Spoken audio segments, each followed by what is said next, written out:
Reducing tillage contributes to enhanced soil health through minimizing soil disturbance. Conventional reduced tillage systems rely on herbicide for elimination of weeds, which is not allowable under organic regulation. One method of reduced tillage in organic production that has received increased attention by Pacific Northwest farmers uses mechanical termination to create a weed-suppressive cover crop mulch where crops are either directly sown or transplanted.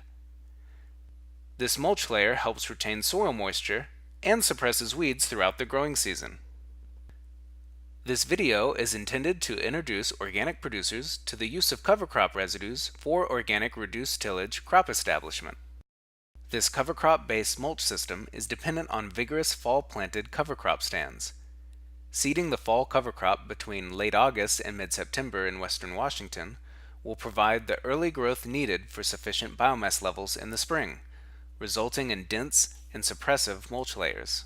Sowing the cover crop too late in the fall may result in inadequate stands. Drilling the cover crop will increase seed-to-soil contact for uniform stand development. If cover crops are broadcast instead of drilled, a higher seeding rate is recommended. Our research has found that timing is critical for success when terminating cover crops mechanically. Cover crop maturity must be assessed in the field to determine the correct termination stage and ensure no regrowth and development of viable seed.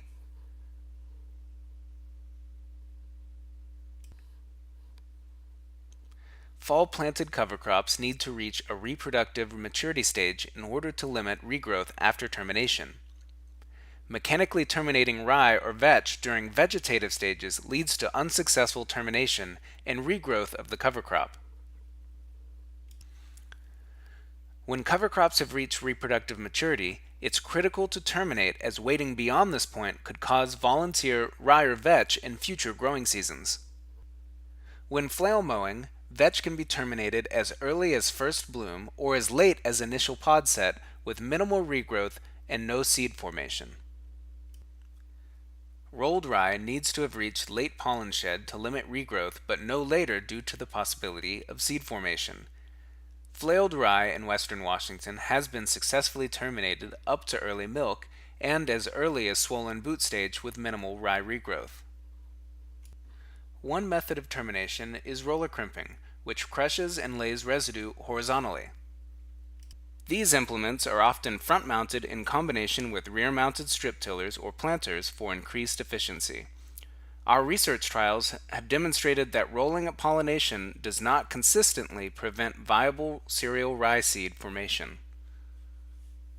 Flail mowing is another option that has proven successful in our trials for terminating both rye and vetch. Dense stands of rye are demanding on equipment, so sharp mower teeth and low operating ground speed are required for even cut and residue distribution. Both termination methods can leave an effective weed-suppressing mulch layer if adequate cover crop biomass is achieved. Flailed residue initially creates a thick, thatched mulch layer, but tends to degrade faster during the growing season. It is also important to note that flailed mulch can lead to challenges with no-till planters as the lightweight residue can drag and clog depending on equipment design and settings. At the Puyallup Research and Extension Center, a powered strip tiller was designed and built by modifying a Maggio multivator. This unit cleans residue from the strip, provides deep tillage with a subsoiling shank, and creates a fine seed bed.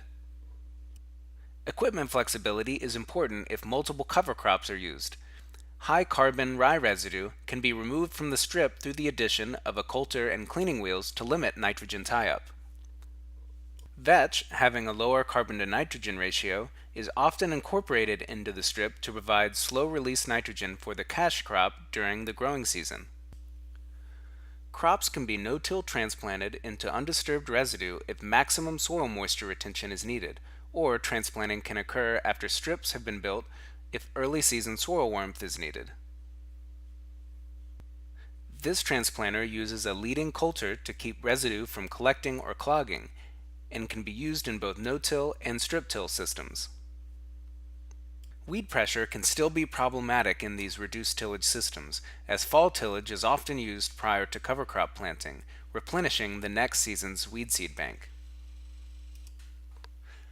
Additionally, perennial weeds are typically not suppressed. To limit weed competition in seed development, high residue cultivation can be used to undercut weeds beneath the mulch layer, leaving the majority of residue in place. This cultivation unit uses a leading coulter to cut through the residue layer, followed by a non-inversion undercutter to eliminate weeds between crop rows.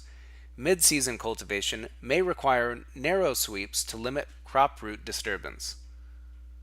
There's a few challenges that we've had has been being able to mechanically cultivate if your mulch wasn't 100% successful. So then being able to get in there and mechanically cultivate because you've kind of committed to now being out of the rest of your operational protocol of getting in so that you can at least keep weeds from going to seed and outcompeting your crops. Transitioning to cover crop-based reduced tillage is a management-intensive process which can increase overall production risk. Starting with test plots to become familiar with new equipment settings is highly recommended. Rotate into reduced tillage by managing perennial weeds prior to the transition. Strong cover crop stands are helpful, and planting them early in the fall will more likely lead to a strong stand. With strip tillage, in-row weeds are likely. Determine a weeding method for in-row weeds if using strip tillage. Producers may want to have fallback measures in place, like conventional tillage equipment, if sufficient spring cover crop stands are not achieved. This has been a video from the WSU Center for Sustaining Agriculture and Natural Resources and Puyallup Research and Extension Center. Funding for this video was provided by the Western Sustainable Agriculture Research and Education Program, the G.A. Harris Fellowship, and WSU's Biologically Intensive Agriculture and Organic Farming Grant Program.